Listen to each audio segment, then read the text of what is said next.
तत्वार्थ सूत्र अध्याय 2। और इसके हम 7 सूत्रों का अध्ययन किया है हमने अभी अभी। तो और उसके बाद 8वां सूत्र, जिसमें जीव का लक्षण क्या है यह बताया गया है, यह हमारी चर्चा चल रही है। तो प्रथम 7 सूत्रों का बिना देखे वांचन कौन करेगा? जिसको याद हो गए हैं प्रथम 7 सूत्र, वो हैंड रेज कर सकते हैं।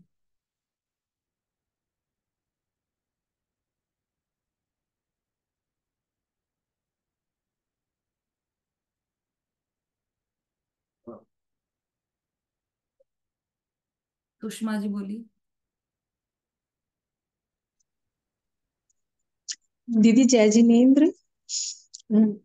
औपशमिक छायकौ भावौ मिश्रश्च जीवस्य स्वेतत्वमोदैक पारिणामिकौ च द्विनवाष्टादशैकविंशति त्रिभेदा यथाक्रमम् सम्यक्तविचारित्रे ज्ञान दर्शन दान लाभ भोगोपभोग वीर्याणि च ज्ञानाज्ञान दर्शन लब्धयश्च चतुष्त्री त्रि चतुष्त्री त्रि पंचभेदाः सम्यक् विचारित्र संयमा संयमाश्च गति कषाय लिंग मिथ्या दर्शना ज्ञाना संयता सिद्धलेश्याश्च चतुष चतुष चतुष त्रि त्रय कय कय कैक षड भेदाः जीव भव्या भव्यत्वानि च उपयोगो लक्षणम्।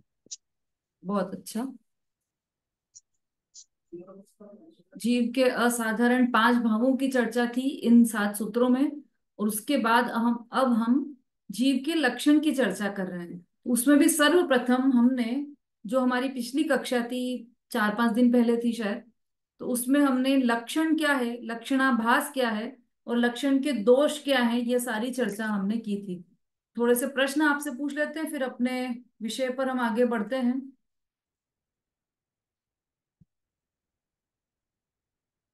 लक्षण किसे कहते हैं?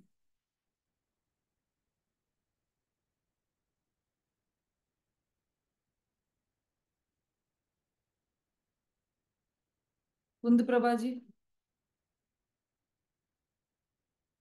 बहुत से मिले हुए पदार्थों में से किसी एक पदार्थ को अलग करने वाले हेतु को लक्षण कहते हैं। हाँ, लक्षण दो प्रकार का होता है। बस बस बस आत्मभूत लक्षण। परिभाषा ही बोलना थी। लक्षण जी। किसे कहते हैं? हम्म। हाँ, लक्षण के भेद बताने हैं हम। लतिका जी।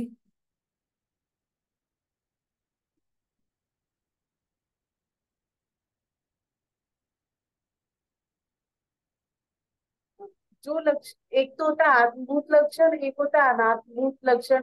आत्मभूत लक्षण जो लक्षण लक्ष्य से पृथक नहीं किया जा सके वो लक्षण आत्मभूत लक्षण है। और जो लक्षण वस्तु से मिला हुआ हो और उससे पृथक ना हो सके उसे अनात्मभूत लक्षण कहते हैं। ठीक, बिल्कुल ठीक है। लक्षणाभास किसे कहते हैं रेणु जी?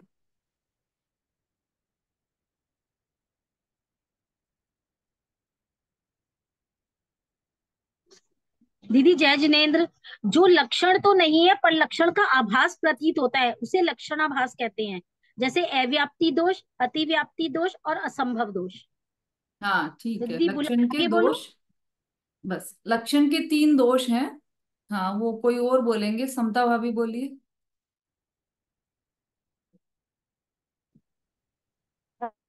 अतिव्याप्ति दोष।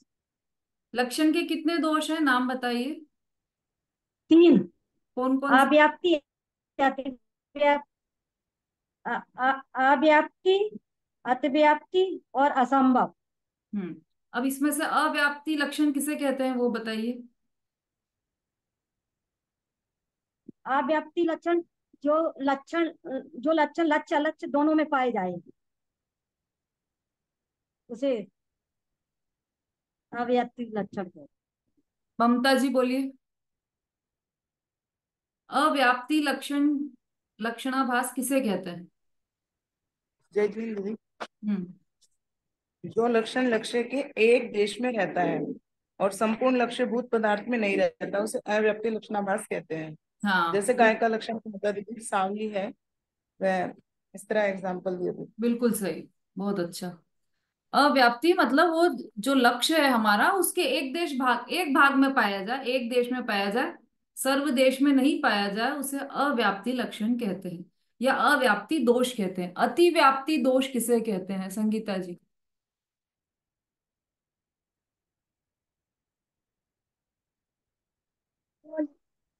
वो लक्षण और लक्ष्य और अलक्ष्य दोनों में पाया जाए उससे अत्याप्ति लक्षण कहा जाए, लक्षणाभास कहते हैं।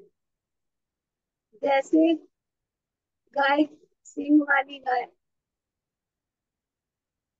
ठीक है, बिल्कुल ठीक है। तीसरा दोष कौन सा है, और उसकी परिभाषा क्या है अर्चना जी? जय दीदी।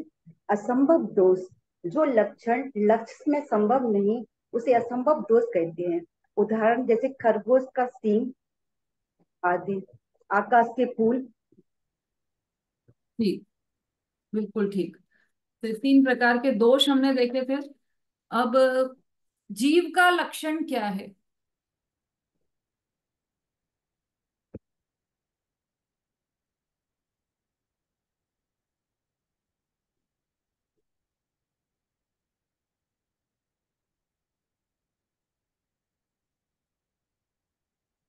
उषा जी।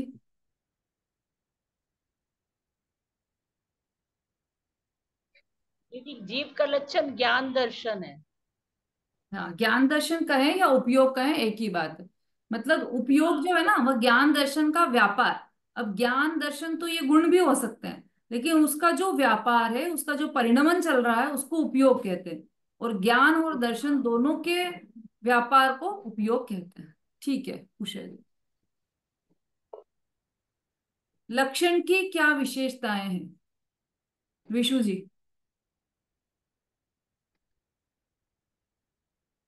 जय दीदी।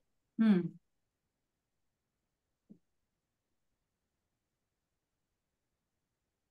लक्षण की विशेषताएं हम्म। दीदी नहीं पता है।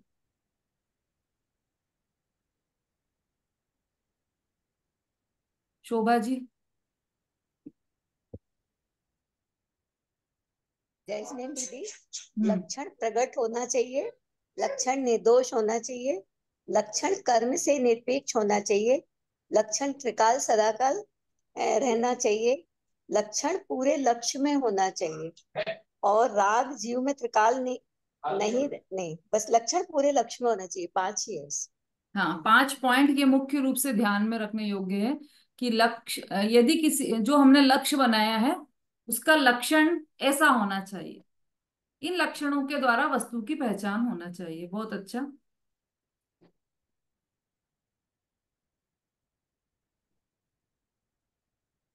हाँ, उपयोग का अर्थ क्या है, ये भी शायद मैं लिखवा चुकी हूँ। उपयोग किसे कहते हैं?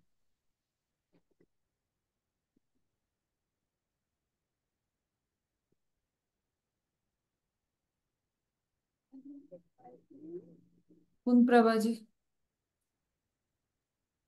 अ, उम, चे, चेतना के साथ, मतलब दीदी, चेतन स्वभाव के साथ अनुसरण करने वाले परिणाम को उपयोग कहते हैं। वैसे दीदी आपने लिखाया नहीं था ये? नहीं नहीं, लिखाया। नहीं लिखाया था। कुछ लोग बोल रहे हैं लिखवाया है, कुछ लोग बोल रहे हैं नहीं लिखवाया है। मंजू जी। जय जिनेन्द्र दीदी, आपने ये पूरा बोला था दीदी, किसी ने लिखा किसी ने नहीं लिखा। चैतन्य गुण के साथ संबंध रखने वाले जीव के परिणाम को उपयोग कहते हैं, और ज्ञान दर्शन को भी उपयोग कहते हैं। ये जीव के सभी ये सभी जीवों में पाया जाता है। हम्म। और बोलूं दीदी? हाँ, बस इतना सफिशियंट है। ठीक है, बहुत अच्छा है ना। और इसमें अपने जो जिनवाणी है उसमें भी दे रखा है ना इसका उपयोग का तो परिभाषा। हाँ दीदी, उसी में से मैंने देख के मतलब याद किया था। हाँ, चैतन्य गुण के साथ संबंध रखने वाले जीव के परिणाम को उपयोग कहते हैं। ठीक है। अब इतना सबको समझ में आ गया है, ये सोच के हम आगे चल रहे हैं। अच्छा, जीव का लक्षण, चलो थोड़े से प्रश्न और आपसे पूछ लेती हूँ मैं, थोड़े से मन से बनाकर।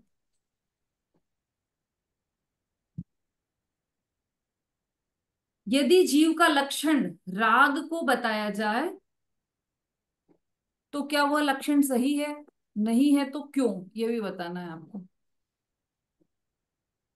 वंदना जी।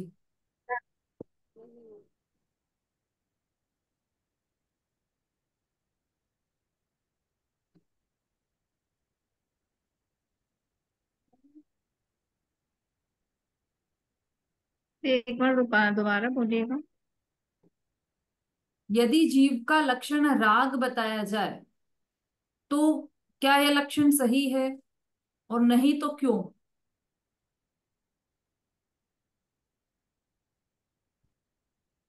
सही है दीदी, सही है। क्योंकि जीव में राग द्वेष और भी लक्षण होते ही हैं। हम्म, ठीक है। और कोई आंसर देना चाहते हैं कि सबको यही सही लग रहा है। जिनको ये सही लग रहा है वो सब हैंड्स डाउन कर लीजिए, जिनको ये गलत लग रहा है वो हैंड रेस रखिए केवल। इंदिरा जी। राग जीव में त्रिकाल नहीं रहता है, तो उसका मतलब लक्षण मतलब संपूर्ण भाग में नहीं पाया जाता। हम्म, राग जीव के संपूर्ण भाग में नहीं पाया जाता। तो कौन सा दोष आएगा इसमें। वो इसमें वो असंभव दोष ही आएगा। नहीं, असंभव तो नहीं आएगा। असंभव तो तब होता जब हम जीव का लक्षण स्पर्श रस गंध वर्ण बोल देते, तो वो तो संभव ही नहीं था जीव। अच्छा। अब ये राग तो संभव है जीव में, पर फिर भी इसको हाँ लक्षण सर, नहीं बताया जा सकता। तो क्यों नहीं बताया जा सकता। समता भाभी ये बोल। अतिव्याप्ति दोष में आएगा सर, ठीक है।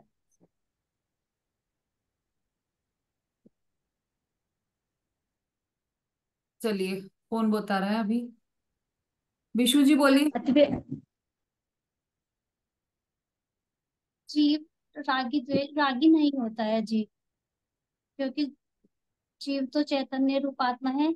जीवों केवल योग लक्षण केवल दोष का नाम बताना है आपको, बाकी तो सब बता दिया इंदिरा जी ने, आपको केवल दोष का नाम बताना है।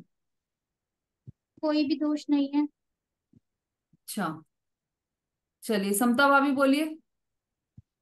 अतिव्याप्ति दोष आएगा। सही उत्तर अभी तक मिला नहीं है मुझे। रेनू जी। दीदी इसमें अव्याप्ति दोष लगेगा, क्यों। क्योंकि दीदी ये मतलब एक भाग में पाया जाता है, अन्य में नहीं पाया। मतलब जैसे अव्याप्ति दोष है कि लक्षण लक्ष्य के एक भाग में रहता है, संपूर्ण लक्ष्य में नहीं रहता।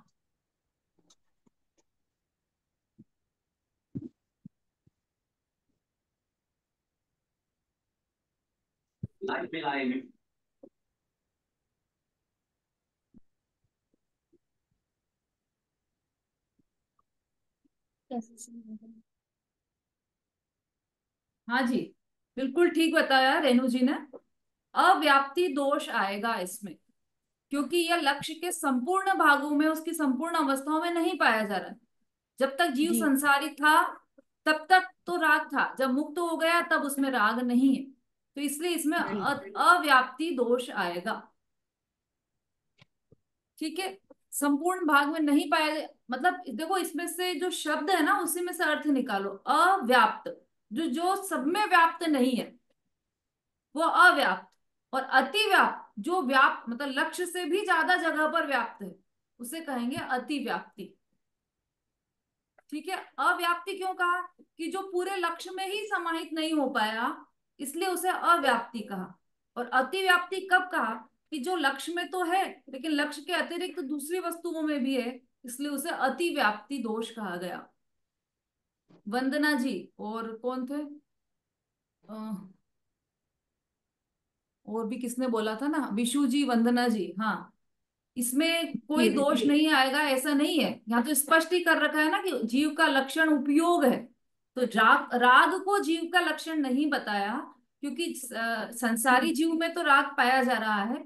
लेकिन यदि हम ऐसा माने मुक्त कि जीव राग में जीव ही का नहीं। लक्षण है, तो जितने भी मुक्त जीव हैं वो सब अजीव कहलाएंगे फिर तो।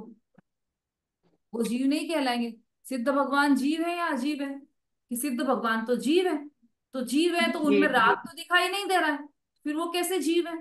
कि हाँ, इसीलिए जीव का लक्षण राग नहीं है, क्योंकि वो जीव की संपूर्ण अवस्थाओं में नहीं पाया जाता। वो लक्ष्य जो है हमारा जीव, लक्ष्य का अर्थ क्या है?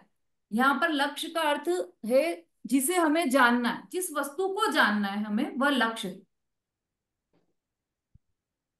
ग्रहण करना है मतलब जानना है। जिस वक्त मतलब जिस चीज को हमें जानना है वह हमारा लक्ष्य है ना। यदि हम बाजार जा रहे हैं तो कि हम लेकर आओ, नींबू लेकर आओ, तो हमारा लक्ष्य क्या है वहां पर?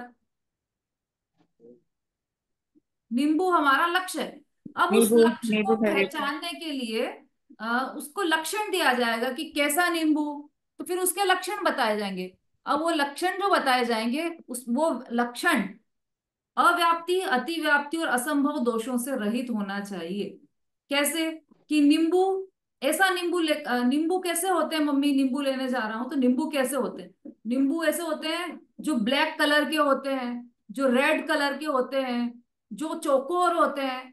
ऐसा बताया यदि उस लक्ष्य का लक्ष्य क्या है वहां पर? नींबू। उसका लक्षण यदि हमने ऐसा बताया तो कौन सा दोष आएगा? असंभव। असंभव दोष आएगा, क्योंकि न तो नींबू लाल होते हैं, न काले होते हैं, न चौकोर, सब असंभव है ये तो नींबू में, है ना। और यदि हमने ऐसा बोल दिया कि वो जो पीले पीले होते हैं उन वो नींबू ले आना, तो इसमें कोई दोष आएगा? कि हाँ, इसमें भी दोष आएगा कि पीले तो नींबू के अतिरिक्त तो और भी चीजें होती है, होती है ना। हरी पीली भी बोल दिया तो और भी चीजें होती है, मौसम्बी हो गई, मैंगो हो गए, बहुत सारी चीजें हैं, और आप सब जानते होंगे सब चीजें। तो इसमें कौन सा दोष आएगा? अति व्याप्ति। जो लक्ष्य के अतिरिक्त अन्य स्थान में भी पाया जाए, वह लक्षण जो लक्ष्य के अतिरिक्त अन्य स्थान में भी पाया जाए, उसे अति व्याप्ति दोष कहते हैं, है ना। अच्छा, नींबू का लक्षण ऐसा बता दिया जाए कि जो, कि भाई पीले पीले नहीं, अ, जो उसके ठेले पर तराजू में रखे हैं वो नींबू। तो इसमें कौन सा दोष आएगा? कि अव्याप्त। उसकी तराजू में तो रखे हैं नींबू, लेकिन उसके नीचे भी तो है, उस तराजू के अतिरिक्त और भी जगह पर तो है नींबू, इसलिए उसमें इस लक्षण को बताने में अव्याप्ति दोष आएगा, क्योंकि ये लक्ष्य के संपूर्ण भाग में नहीं पाया जा रहा है यह लक्षण। इसी तरह से राग को जीव का लक्षण यदि हम बताते हैं, तो यदि हम ऐसा मान लें कि राग जीव का लक्षण है, जितने भी मुक्त जीव है, जितने भी सिद्ध भगवान है, वो सब अजीव कहलाएंगे, क्योंकि उनमें तो ये लक्षण पाया ही नहीं जा रहा। लक्षण तो वो होता है कि जो संपूर्ण लक्ष्य में पाया जाए। तो इसलिए जीव का लक्षण रागी कहना यह गलत होगा, और इसमें अव्याप्ति दोष आएगा। चलिए, अब यदि हम जीव का लक्षण अरूपी बताएं, तो उसमें वह लक्षण सही है या गलत है? जीव का लक्षण यदि हम अरूपी बताएं, संगीता जी। दीदी सही है, जीव तो अरूपी होता है। बिल्कुल सही बात है, जीव तो अरूपी होता है, रूपी तो होता नहीं है। यहाँ पर प्रश्न है कि जीव का लक्षण यदि हम अरूपी बताएं तो वह सही है या नहीं। वंदना जी।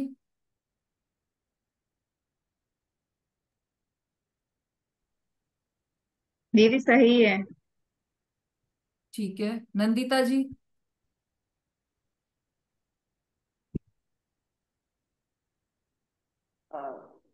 जीव का लक्षण तो अरूपी होता है।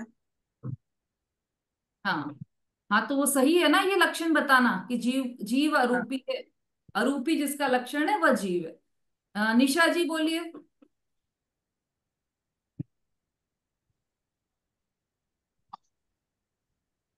जय जैन दीदी, अरूपी में जीव अरूपी है, जीव में लक्षण, अरूपी में लक्षण नहीं है।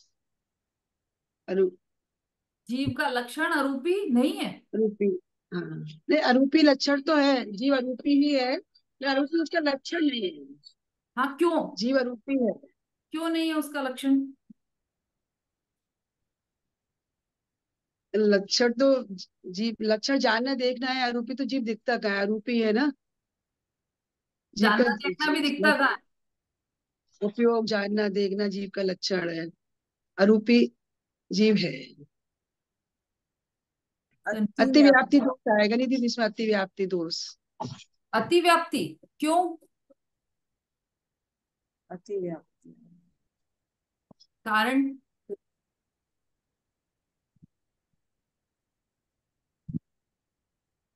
इस तरह से डिटेल में नहीं समझ आया। चलिए कोई। अतिव्याप्ति। लतिका जी। दीदी इसमें अतिव्याप्ति दोष है क्योंकि ये लक्षण और लक्ष्य दोनों में ही होता है। लक्षण और लक्ष्य? मीन्स ये उसमें जीव में भी होता है और वैसे भी पाया जाता है। किसमें?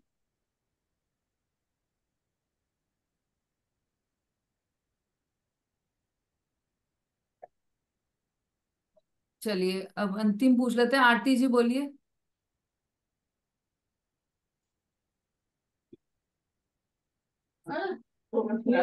ये जीव का लक्षण अरूपी है, अतिव्याप्ति दोष आएगा क्योंकि इसमें जो अरूपीपना तो और भी द्रव्यों में है ना, जैसे धर्म अधर्म आकाश काल, ये भी अरूपी है। ठीक है, बिल्कुल सही। लक्ष्य के, लक्ष्य और अलक्ष्य दोनों में पाया जा रहा है लतिका जी, वो शब्द अलक्ष्य है ना। लक्षण तो अपन बता रहे हैं, लक्ष्य और अलक्ष्य दोनों में ही ये लक्षण पाया जा रहा है। और लक्ष्य हमारा जीव है, और अलक्ष्य क्या है? धर्म अधर्म आरोपी। आकाश काल ये सब अलक्ष्य है, लेकिन अरूपीपना तो उनमें भी पाया जा रहा है। तो यदि हम अरूपी जीव ऐसा ढूंढेंगे तो हमारे धर्म अधर्म को ही हम जीव मानने लग जाएंगे, क्योंकि वो भी तो अरूपी है। लक्षण तो ऐसा होना चाहिए जो केवल उसी लक्ष्य में ही पाया जाए, लक्ष्य के अतिरिक्त अन्य कहीं नहीं पाया जाए। पर ये लक्षण तो लक्ष्य में तो पाया जा रहा है, लेकिन लक्ष्य के अतिरिक्त अलक्ष्य में भी पाया जा रहा है। वो कौन से हैं? तो जो द्रव्य हैं बाकी के, उद्गल को छोड़कर बाकी के 5 द्रव्य हैं, वो सभी अरूपी हैं। जीव तो अरूपी है, ये बात तो बिल्कुल 100% सही है। जीव तो अरूपी ही है, लेकिन केवल जीव ही अरूपी नहीं है। जीव के अतिरिक्त धर्म अधर्म आकाश और काल ये भी तो अरूपी हैं। इसलिए जीव का अरूपी लक्षण जीव का बताना यह दोष सहित है, यह लक्षण सदोष है, निर्दोष लक्षण नहीं है। ठीक है, समझ में आ गया? अब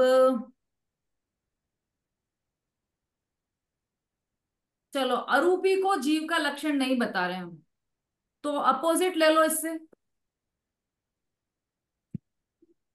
रूपी को जीव का लक्षण रूपीपना बताना, ये सही है।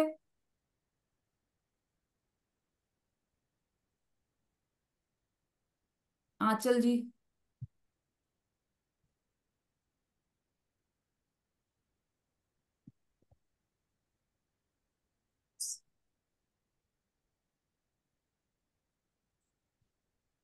अनम्यूट करना पड़ेगा आपको वहां से। हाँ, आप यस पर हाँ ठीक है, अब हो गया आपका अनम्यूट। ये असंभव दोष है दीदी, क्योंकि जीव का लक्षण रूपीपना नहीं है, रूपीपना तो पुद्गल का लक्षण। बिल्कुल ठीक, ये असंभव दोष सही थे। रूपीपना तो जीव में है ही नहीं, गुण ही नहीं है रूपीपना तो जीव जीव का, तो ये असंभव दोष में आएगा। तो अव्याप्ति, अतिव्याप्ति और असंभव दोष रहित जो जीव का लक्षण है वह है उपयोगो लक्षणम। उपयोग लक्षण है ऐसा जो अव्याप्ति दोष रहित भी है, अतिव्याप्ति दोष रहित भी है और असंभव दोष रहित भी है। क्योंकि जीव के अतिरिक्त उपयोग और कहीं नहीं पाया जाता, इसलिए अतिव्याप्ति दोष नहीं है। और जीव किसी भी दशा में क्यों न रहे, उसमें हमेशा उपयोग लक्षण पाया जाएगा, चाहे निगोद में हो, सिद्ध दशा में हो, मनुष्य दशा में हो, किसी भी दशा में हो। और जीव के सर्वत्र में यह लक्षण पाया जाता है, इसलिए यह उपयोग लक्षण, यह जीव का निर्दोष लक्षण है। उपयोग से ही जीव पकड़ में आएगा। ज्ञान दर्शन के व्यापार को उपयोग कहते हैं। इतनी बात क्लियर हो गई हो तो अपन आगे बढ़े। इस संबंधी कोई प्रश्न हो तो आप अभी पूछ लीजिए, फिर आगे अपना बढ़ेंगे, हम इसके भेद प्रभेद में चले जाएंगे। समता भाभी, हाँ क्या प्रश्न है आपका? अव्यक्ति का एक दो उदाहरण और जो तो सके क्लियर हो जाए, थोड़ा अव्याप्त, मतलब थोड़ा आप समझा दें। हाँ अव्यक्ति का हाँ, थोड़ा समझा। अव्याप्ति मतलब उसके पूरे संपूर्ण में न पाया जाए, जो लक्ष्य के एक देश में ही पाया जाए, उसे अव्याप्ति दोष कहते हैं।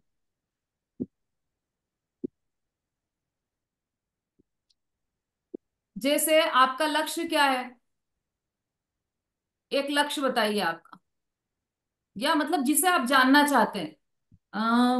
कुछ भी उदाहरण ले लीजिए, जैसे कि चूड़ी। चूड़ी कैसी होती है, चूड़ी का लक्षण क्या है? तो चूड़ी ऐसी होती है गोल मना। तो पीली पीली हो, जिसमें शाइन हो, जो चमकती हो। तो क्या ये लक्षण बताना सही है? नहीं, क्यों नहीं है सही? क्योंकि और भी वस्तुओं में पीलापन रहता है हाँ, और भी चूड़ी के वस्तु में अलावा। पीलापन रहता है, इसलिए वो अतिव्याप्ति दोष। ठीक है, लेकिन चूड़ी ऐसी भी तो हो सकती है जिसमें पीलापन ना हो। रेड कलर की चूड़ी भी तो हो सकती है, ग्रीन कलर की चूड़ी भी हाँ, तो हो सकती है। तो इसका मतलब कि इसमें अव्याप्ति दोष भी है। चूड़ीपना पीलेपन के अतिरिक्त तो और भी तो कहीं पाया जा रहा है, इसलिए वो अव्याप्ति दोष सहित है। ठीक है, तो ये अव्याप्ति और अतिव्याप्ति दोष सहित, मतलब आपने जो जिस चीज को आपको जानना है उसके अतिरिक्त तो और भी, जैसे नींबू, और नींबू का उदाहरण दिया ही है हमने, कि जैसे हमको नींबू चाहिए, नींबू लेने जा रहे हैं, तो बस उसके संपूर्ण भागों में ना पाया जाए। ऐसा बोल दिया कि जो तराजू में रखे हुए हैं वो नींबू है, जो ठेले पर रखे हुए हैं वो नींबू है, तो क्या उसके अतिरिक्त जितने भी पाए जाए, कोई बाई नीचे बैठकर फल बेचती है उसमें नींबू हो, तो वो उस नींबू को मानेगा ही नहीं कि नहीं, नींबू तो वो होते हैं जो तराजू पर होते हैं। इसका मतलब कि हमने उस वो अव्याप्ति दोष सहित उस लक्षण को बताया। जो लक्षण हमने बताया ना, कि जो तराजू में मिले वो नींबू, तो ये लक्षण में दोष है, लक्ष्य में दोष नहीं है। दोष लक्षण में है कि हमने जो लक्षण बताया उसका वो लक्षण गलत बताया, क्योंकि वह लक्षण अव्याप्ति दोष सहित है, क्योंकि नींबू तो और भी जगह पर पाए जाएंगे। मतलब लक्ष्य के संपूर्ण भाग में ना पाया जाए। अभी तो राग का ही लक्षण लिया हमने, राग का ही लिया है उदाहरण, कि लक्ष्य यदि हम ऐसा बोल दें कि जो रागी हो वह जीव है, तो उसमें अव्याप्ति दोष आएगा, क्योंकि उसमें सिद्ध भगवान तो रह ही गए। कुछ छूट गया उसको कहेंगे अव्याप्ति, और कुछ एक्स्ट्रा ले लिया उसको कहेंगे अतिव्याप्ति। नंदिता जी, ये इस शब्द से थोड़ा सा ज्यादा क्लियर होगा कि लक्ष्य के अतिरिक्त, मतलब लक्ष्य के अतिरिक्त तो और कुछ छूट गया है जिसमें ये चीज पाई जाएगी, तो वह अव्याप्ति दोष में आ जाएगा। लेकिन लक्ष्य के अतिरिक्त और एक्स्ट्रा जगह पर भी पाई जा रही है जो चीज, तो वह अतिव्याप्ति दोष में आएगा। और असंभव तो बहुत क्लियर है कि जो उसमें संभव ही नहीं है जिस उस चीज में, तो वो असंभव दोष आएगा। हाँ जी, विशु जी बोलिए। समता भाभी क्लियर हो गया आपको? हाँ दीदी। हाँ जी, विशु जी। दीदी मुझे समझ नहीं आया है कि जो बताया है ना कि जीव को रागी मानना, इसमें अव्याप्ति दोष है, क्योंकि जीव तो आत्मा को कहते हैं और आत्मा तो रागी हो ही नहीं सकती। तो मुझे तो यही लगा था कि इसमें कोई दोष नहीं है, और मुझे समझ नहीं आया इसलिए बिल्कुल भी। हाँ, ये किसने कहा कि आत्मा तो रागी हो ही नहीं सकती? क्योंकि जीव आत्मा को कहते हैं और आत्मा रागी द्वेषी नहीं होती। आत्मा तो है ना शुद्ध बुद्ध है हमारी। यदि आत्मा रागी द्वेषी नहीं होती तो फिर संसार में क्यों भटकती? फिर तो सभी सिद्ध भगवान हो जाते। सिद्ध भगवान में और संसारी में कुछ अंतर ही नहीं बचता, है ना। देखो, अभी जो आपने बात कही है कि आत्मा रागी द्वेषी नहीं होता, वह द्रव्य दृष्टि की बात है। इसीलिए देखो, थोड़ा सा अपन इसको बेस से क्लियर करते हैं। एक सेकेंड। जी।